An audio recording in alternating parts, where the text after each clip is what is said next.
या देवी सर्वभूतेषु शक्तिरूपेण संस्थिता।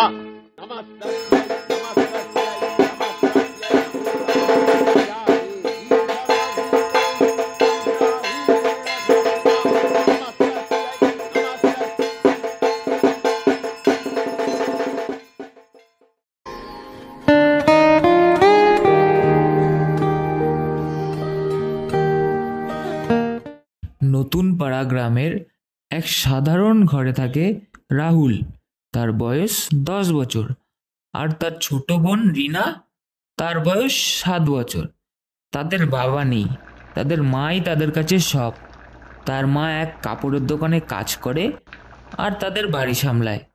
তাদের সংসারে একদম ধুমধাম নেই, তবুও পুজোর সময়টুকুতে তারা একেবারে অন্যরকম হয়ে ওঠে।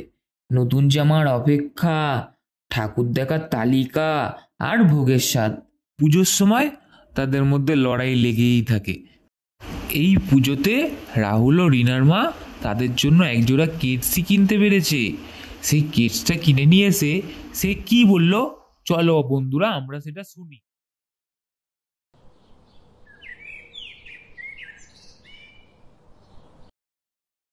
এবার পুজোয় এই কেটসটাই কিনতে পেরেছি, তোমরা দুই ভাই বোনে মিলে এটাই পড়ো। আমি বড়, তাই আগে আমি পড়ব। তুমি বড় বলেই সব তুমি? মা দেখো, দাদা কেটসটা আমায় দিচ্ছে না। আমাদের অবস্থা তো জানোই, একজোড়া কেটস দিয়ে চলতে হবে। একদিন তুমি পড়বে, আরেকদিন রাহুল। দুজনেই ঠাকুর দেখতে যাবে, দুজনেই জুতো ভাগ করে নেবে, যেমন আমাদের ভালোবাসা তোমরা ভাগ করে না।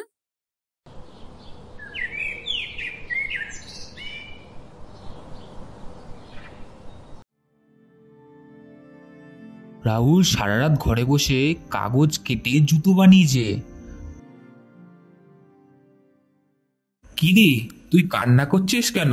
কান্না করিস না, আজ তুই আমার কেটস পর। আমি তো আজকে স্পেশাল ডিজাইনের জুতো পরবো। এই দেখ আমার স্পেশাল ডিজাইনের জুতো। সত্যিই খুব ভালো রে দাদা।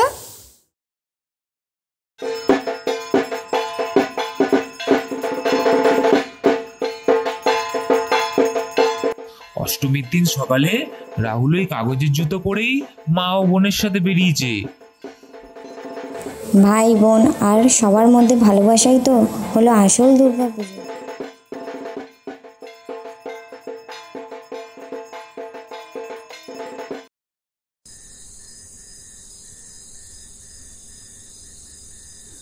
মা আমি আর কিছু চাই না, রাহুল আছে তো, ও আমার দুর্গা মার মতো আমায় আগলে রাখি। আরে আরে এত নাটক করিস না, তোকে রোজ রাতে দুষ্টুমি করতে দেখি। দুর্গামা ভাবলে ঠাকুরই বেহুশ হয়ে যাবেন।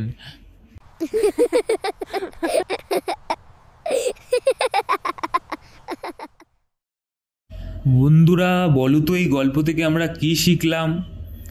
পুজোর আনন্দ শুধুই জামা বা আলোর নয়, কারো জন্য কিছু ত্যাগ করতে শেখাই আসল উৎসব। ভাই বোনের এরকম ভালোবাসাই চিরদিন যেন অটুট থাকে।